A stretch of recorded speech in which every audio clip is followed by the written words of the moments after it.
Hoy nos acompaña el fiscal del Condado de Washington, Kevin Barton. Kevin, welcome to this, to Elemento Latino. Thank you. It's great to be back here, Veronica. Estamos muy contentos de tenerlo aquí. Ya hemos tenido el privilegio de tener al fiscal en varias ocasiones aquí. We have been so blessed and grateful to have you a couple of times here in our studio. ¿De qué manera su oficina aborda los problemas de violencia doméstica aquí en el Condado de Washington? Well, we address it year-round, and of course we're talking about it right now because October is Domestic Violence Awareness Month, but it's an issue that impacts everyone in our community, and it's an issue that we deal with the entire year around. So the first thing that I want to say is being safe is important and feeling safe is important, and everyone has a right to safety. And that includes safety in your neighborhood, safety on the street, but especially safety in your home. When the doors are closed, when you're in your home, everyone has a right to be safe. And domestic violence is an issue that impacts every family, everyone in our community, families across all the cities in our community. And we want people who are living in an environment where they don't feel safe. We want them to feel comfortable coming forward and reporting what's happening so they can get help. ¿Qué consejo tiene para aquellos que pueden estar en una situación de violencia doméstica o para quienes conocen a alguien que está experimentando la violencia doméstica? Yeah, it's a great question. So the most important thing is if you see something, say something. So for those who might know someone who's experiencing it, it's important that you talk to your friend, talk to your neighbor, talk to your family member, if that's who that person might be, and let them know that not only are you there to help them, but there are resources in the community to help them. And for those who are experiencing domestic violence, there is help. There are wonderful resources throughout all the communities in Oregon. So in Washington County, we have a wonderful resource called the Family Justice Center of Washington County. We also have law enforcement resources, people who are there and ready to help when someone reaches out and says they're ready to take that first step. Una de las cosas que nuestra comunidad tiene miedo de reportar si están bajo una situación de violencia doméstica es saber si ustedes tienen contacto directo con la Oficina de Migración. I'm glad you asked that question. So the answer is our only focus is helping to make sure people are safe. We do not communicate with ICE. We don't talk about immigration issues. We are not interested in that at all. Our only focus is we want people who are experiencing domestic violence to be able to feel comfortable to come forward, to report it, so we can help that person feel safe. And if someone is committing a crime, we want to hold that person accountable. Fiscal Barton, ¿puede hablar sobre los aspectos legales de los casos de violencia doméstica, como las órdenes de restricción y las consecuencias legales para los perpetradores? Absolutely. So it is illegal to hurt someone, no matter who that person might be. But it's a special type of crime if that type of harm happens in a family environment or in an intimate environment where a boyfriend, girlfriend, or a husband, wife, or whatever that intimate environment might be.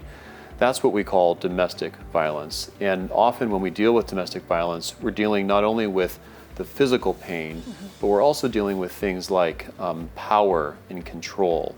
And sometimes these incidents that might result in physical harm, they start with little things. They start with controlling someone's behavior or controlling access, who a person is allowed to make phone calls to or who they're allowed to text, controlling access to money or controlling where they're able to go.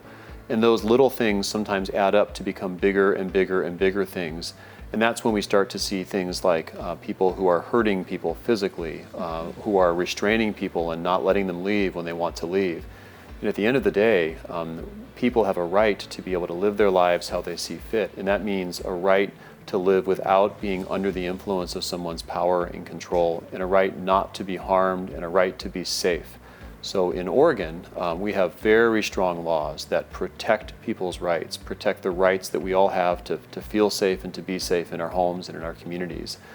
So when someone does make a report and does call 911 or does call a police officer or does walk into a family justice center and say, I need help, we have a whole army of people who are there ready to help honor those rights and decide what the best course of action is for that person and let that person make those decisions so that he or she can decide what path they want to take forward so they can feel safe. Wonderful. ¿Cómo trabaja su oficina para asegurarse que las víctimas estén protegidas y los perpetradores sean responsables? It's a priority to make sure both of those things happen. Victims are protected and offenders are held accountable. And the first thing we do is we do work hand in hand with police officers. Often police are the ones who first receive the complaint, first receive information that someone doesn't feel safe or that someone has been harmed. And we'll work with them to make sure the investigation is done correctly. And then when we receive that investigation, we have people in our office who work directly with the victim of the crime. And that includes the assigned attorney, the prosecutor who works on a case, but it also includes a victim's advocate, someone in our office whose sole responsibility is to make sure that the crime victim knows what their rights are, that they feel honored with their rights and have an opportunity to be meaningfully involved throughout the process.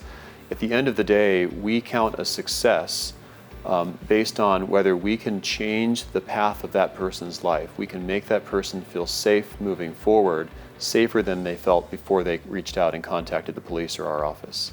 ¿Cómo puede la comunidad involucrarse en apoyar los esfuerzos para combatir la violencia doméstica y ayudar a los sobrevivientes? That is a wonderful question because addressing this complicated issue means the entire community needs to get involved. It's not enough for a prosecutor like myself or a police officer to be the only ones doing this. So there are a variety of ways community members can be involved. The simplest thing that every one of your viewers can do is if they do see something or they know someone who's dealing with this, to speak up and to take action, to let that person know that they're not alone and that they can talk to their friend, they can report it to the authorities if they choose to do that. So that's the simplest thing that everybody can do. Another thing that everybody can do is spreading awareness, letting everyone in the community know that this type of behavior is not okay. People have a right to feel safe and to be safe everywhere they exist, including their own home. And letting people know that that's not okay is important for the community to do. There are some other more concrete things that people can do. So there are volunteer opportunities.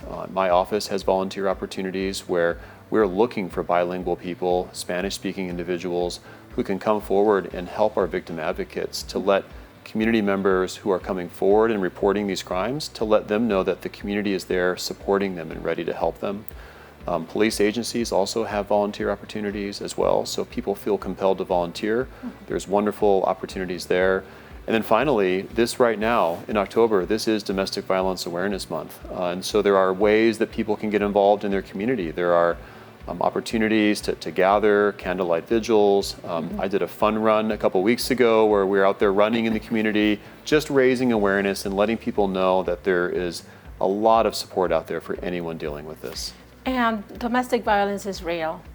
A year ago, if I'm not mistaken, we had, I believe, one of the worst scenarios of domestic violence here in Washington County, where two sisters were killed.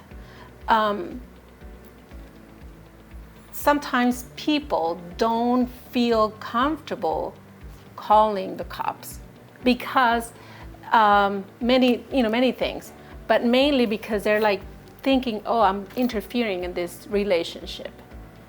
What do you tell those people that often hear their neighbors about situations that are screaming or things like that? What would you tell them? The first thing I would say is I understand. And I think it's a natural human feeling to not want to call the police. I had to call 911 about something a couple months ago, and I'm the district attorney, and even I hesitated. Should I call 911? Is it the right thing to do? And the answer is always, if you have a reason to be concerned, if you're worried about somebody's safety, it's always the right thing to do, to speak up and to say something. And there are different ways you can do that. You can talk to someone individually and just check in and make sure they feel safe. But if you have an immediate concern about someone's safety, calling 911 is always what we want you to do. And that incident that you're talking about is about a year ago now that it happened, was absolutely awful. I think about that very frequently because to me, it's an example of something that could have been and should have been prevented. And I wish that we could have done more to prevent that. And my hope is that the future incidents like that we can prevent so that no other family goes through that experience, that awful experience. Thank you. District Attorney Kevin Barton, thank you so much for your words. Thank you so much for supporting and helping our communities. And thank you for the hard work that you guys are doing. Well, thank you for having me on the show again. I appreciate it, Veronica. Muchas gracias. Muchas gracias al fiscal Kevin Barton por todo el trabajo, todo el esfuerzo que está haciendo por ayudar a nuestra comunidad.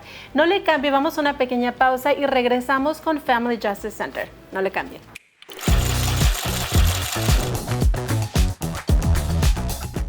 Elemento Latino es una producción de ICG.